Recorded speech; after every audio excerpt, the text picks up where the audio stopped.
It all started with a family reunion that felt more like a betrayal.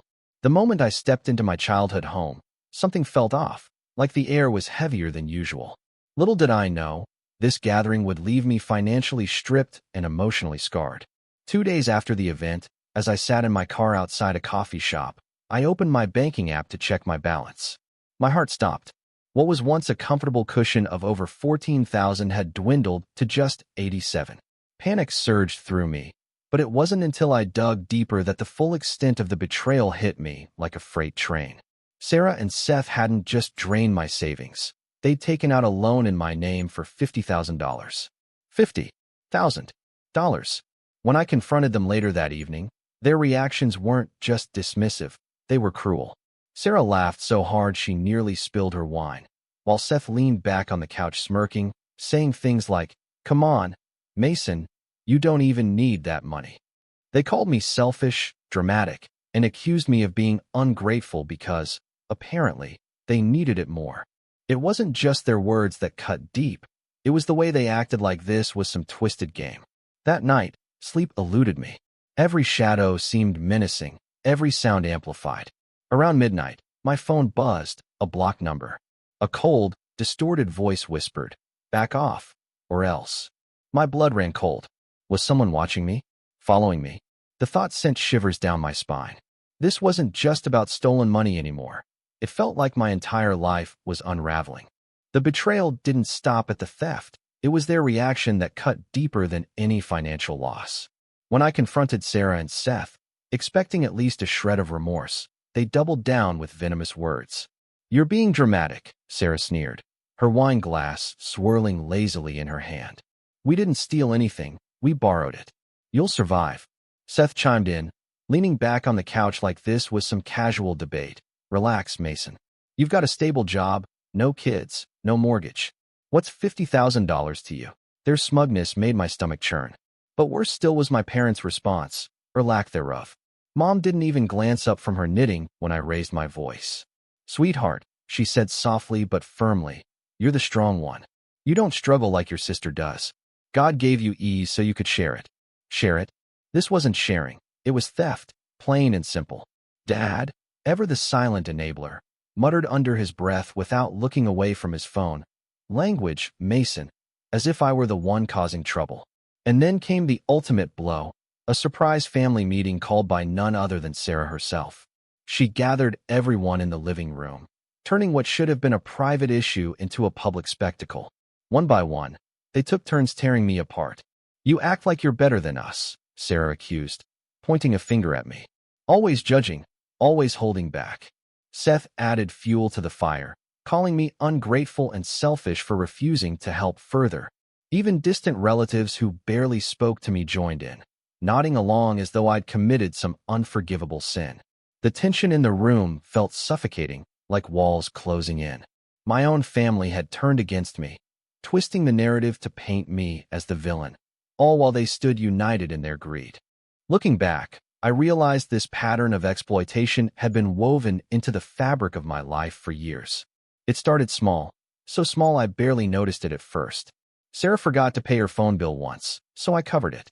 Seth lost his job and asked for a little something to get through the month, so I handed over $500 without hesitation. Then came birthdays, holidays, emergencies. They all became opportunities for them to lean on me financially. At first, I thought it was just what families did. But as time went on, their requests grew bolder, more frequent, until it wasn't even a question anymore. They didn't ask, they assumed. And when I finally tried to push back, they turned on me. "You're lucky, Mason," Mom would say, her voice sweet but cutting. "You don't have struggles like your sister does. God gave you ease so you could share it." Share it? That phrase haunted me. To them, sharing wasn't mutual, it was one-sided, a silent obligation I owed simply because I had stability. When I dared to refuse once, to tell Sarah I couldn't cover her credit card debt again, they acted like I'd betrayed them. "How can you be so selfish?" she snapped, while Seth shook his head in mock disappointment. That night, I realized something was terribly wrong when two men in suits knocked on my door, claiming to be bank officials conducting routine checks after a recent security breach. My instincts screamed danger the moment I saw them. Something about their demeanor didn't add up. Their eyes darted around my apartment too quickly, and their rehearsed tone felt forced, like actors poorly delivering their lines. When they asked me to log into my laptop to verify account details, I knew this wasn't a legitimate visit. Panic surged through me as I realized they weren't here to help. They were here to take more.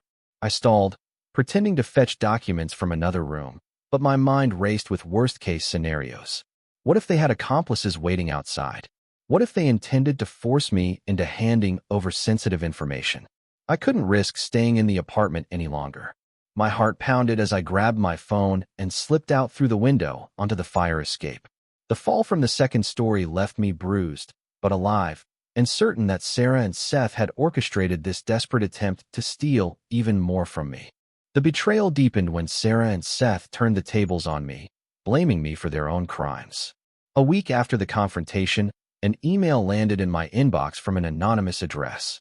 The message was chilling. "If you don't return what's ours, we'll report you to the IRS for unreported income." Return what's theirs? They had the audacity to frame me for money they stole from my own account. My hands trembled as I stared at the screen, disbelief mixing with rage. How could they twist reality so brazenly? In their warped minds, I wasn't the victim, I was the perpetrator. But the worst revelation came later. While digging through old documents for evidence, I uncovered something that made my stomach churn. Hidden among receipts and statements were records showing Sarah and Seth had scammed others, friends, neighbors, even co-workers. One name stood out: Mr. Patel, our elderly neighbor who always greeted me with a warm smile. He'd trusted them with a small investment that vanished overnight. Another victim was Lisa, a single mother from the community center, who confided in Sarah about her struggles only to lose $3,000 in a fake loan scheme. It hit me then. They weren't just exploiting me. They were predators preying on anyone foolish enough to trust them. Their demands for more money weren't about survival. It was about control. By accusing me of wrongdoing, they hoped to keep me trapped in their web of manipulation. But this time, I wouldn't play their game. That night, I resolved to fight back, not just for myself, but for everyone they'd hurt. If I didn't act, who would? The moment I realized Sarah and Seth had crossed a line, I knew silence wasn't an option anymore. I spent nights poring over bank statements, piecing together every fraudulent transaction they'd made using my identity. What I uncovered was worse than I imagined. Fake loan applications, forged signatures, and even documents with my parents' names scrawled across them. My stomach churned as I realized Mom and Dad weren't just passive bystanders. They had unknowingly signed papers that tied them to the fraud. The betrayal ran deeper than I thought. I compiled everything into a meticulous report: spreadsheets, timestamps, and screenshots of emails where Sarah mocked me for being dramatic. Then I filed a formal fraud report with the bank and contacted financial authorities. Within days, agents were at my door, ready to investigate. When we arrived at my childhood home, the air was thick with tension. Sarah's face went pale when she saw the agents in their jackets emblazoned with Financial Crimes Unit. Seth tried to play it cool, but fumbled his words when questioned about the loans. But the real shock came when one agent turned to Mom and Dad. "These documents bear your signatures," he said coldly. Mom gasped, clutching her chest like she might faint. "We didn't know," she cried, tears streaming down her face. "They told us it was just routine paperwork." Dad glared at me, his voice shaking with rage. "You've dragged us into this mess, Mason. Why couldn't you let it go?" Their accusations stung, but I stood firm. For years, they had enabled Sarah and Seth's greed, and now they were reaping what they'd sown. As the agents led them outside, I felt a mix of guilt and vindication. This wasn't just my fight anymore, it was justice. The fallout hit like a storm, tearing through what little remained of my family. Sarah and Seth were arrested temporarily, their faces pale and hollow as they were led away in handcuffs. I thought that would be the end of it: justice served, closure achieved. But life has a way of twisting even the most straightforward outcomes into something far more complicated. 2 days later, I received a call from the hospital. Sarah had attempted suicide by overdosing on prescription pills. She survived, but the news left me reeling. Was this my fault? Had I pushed too hard? The image of her lying unconscious in a hospital bed haunted me. For the first time, doubt crept in. Maybe I'd been too cold, too unyielding. Meanwhile, Mom and Dad were drowning in their own mess. With Sarah and Seth under investigation, the financial web they'd woven began to unravel. The house, a symbol of everything I'd tried to protect them from, was now at risk of foreclosure. Yet instead of reflecting on their mistakes, they doubled down on blaming me.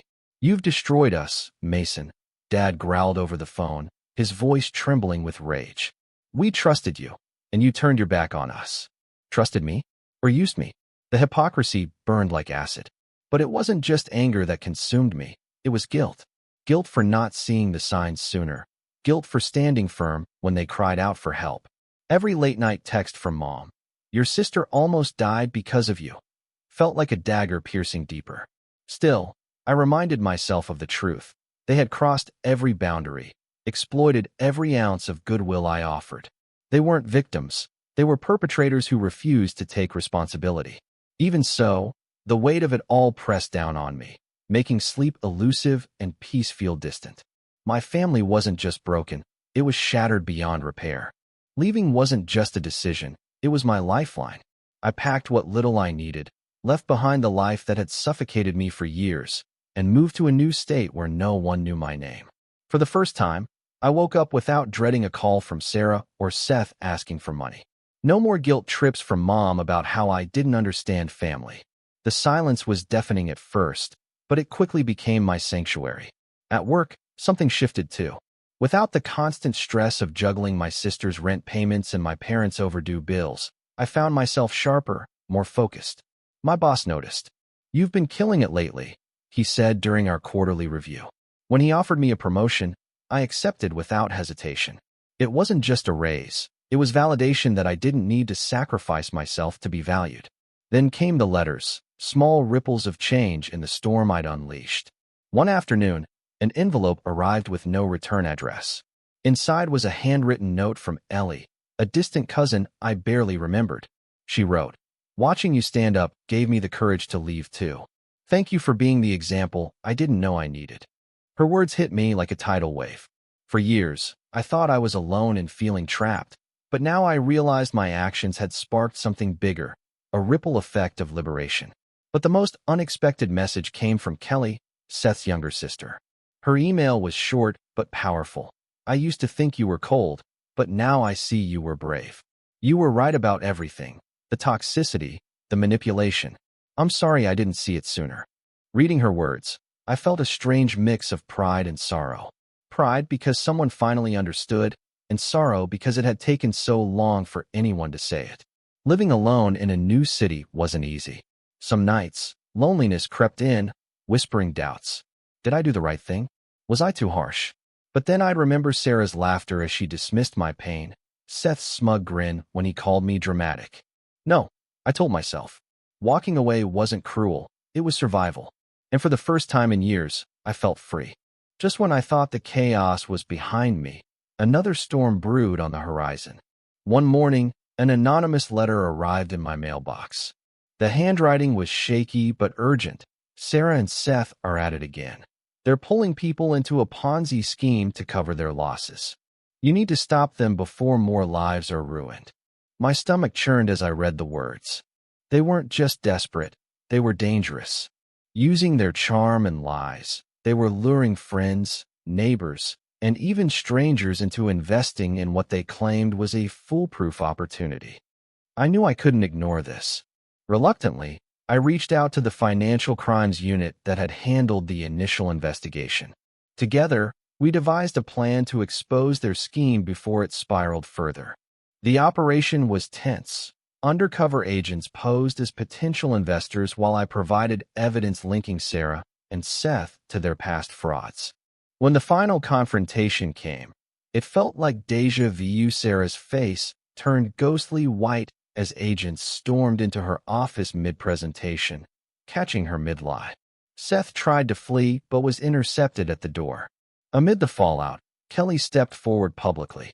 On social media, she posted a scathing thread exposing Sarah and Seth's manipulative tactics. "They've been lying to everyone for years," she wrote. "Mason was the first to stand against them, and he's not the villain here." Her words ignited outrage across the community. Friends who once trusted them now distanced themselves, and neighbors who'd been scammed demanded justice. The backlash hit my family hard. Mom stopped answering her phone, overwhelmed by shame and isolation. Dad retreated into silence, blaming me for ruining our reputation. But deep down, I knew the truth. Sarah and Seth had sown the seeds of their own destruction. Still, the weight of everything pressed heavily on me. Was I responsible for this? No, I reminded myself. I wasn't the one who chose greed over integrity. By standing firm, I had saved others from becoming victims. In the months that followed, I found a new purpose, one I never expected but deeply needed. The silence that once felt deafening became my canvas, a space to rebuild not just my life, but also the lives of others who had been trapped in similar cages. I began organizing workshops, sharing my story with raw honesty. At first, it was terrifying, standing in front of strangers and admitting how much I'd sacrificed, how long I'd stayed silent. But as people listened, nodding through tears, I realized I wasn't alone. There were thousands like me, sons, daughters, siblings, who had been told they were the strong ones, only to be drained dry by those they loved most. The turning point came when I published my book, Boundaries Over Bonds. It wasn't just a memoir. It was a call to action, a guide for anyone caught in the suffocating grip of familial financial abuse.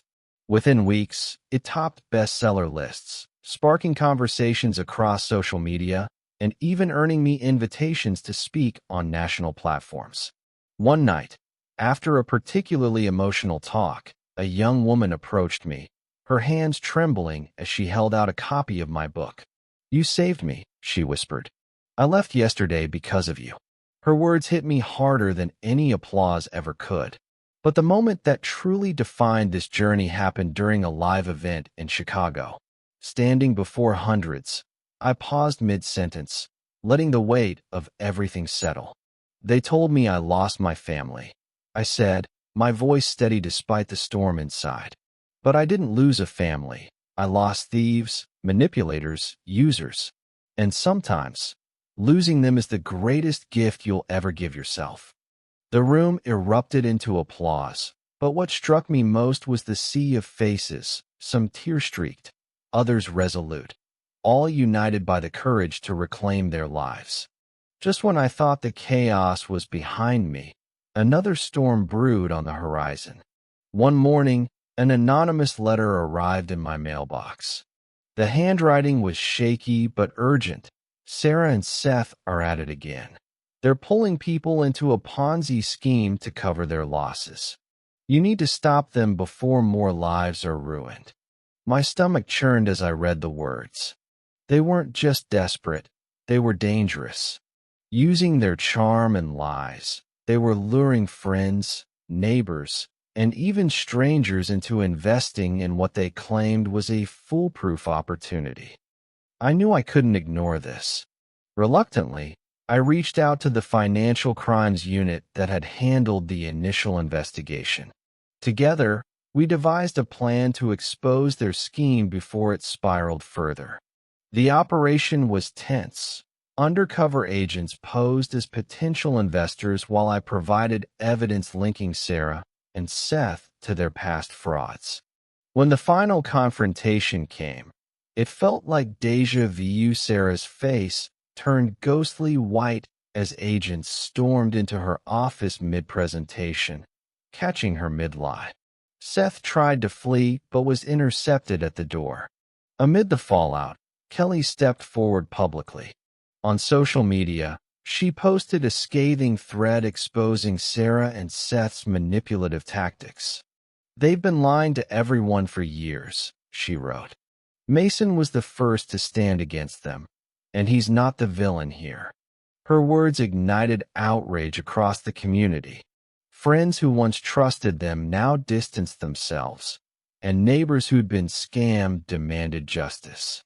The backlash hit my family hard.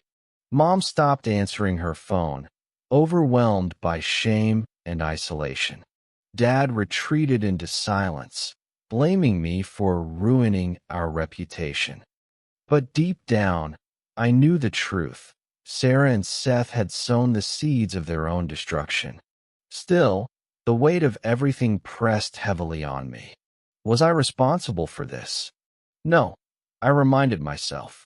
I wasn't the one who chose greed over integrity. By standing firm, I had saved others from becoming victims.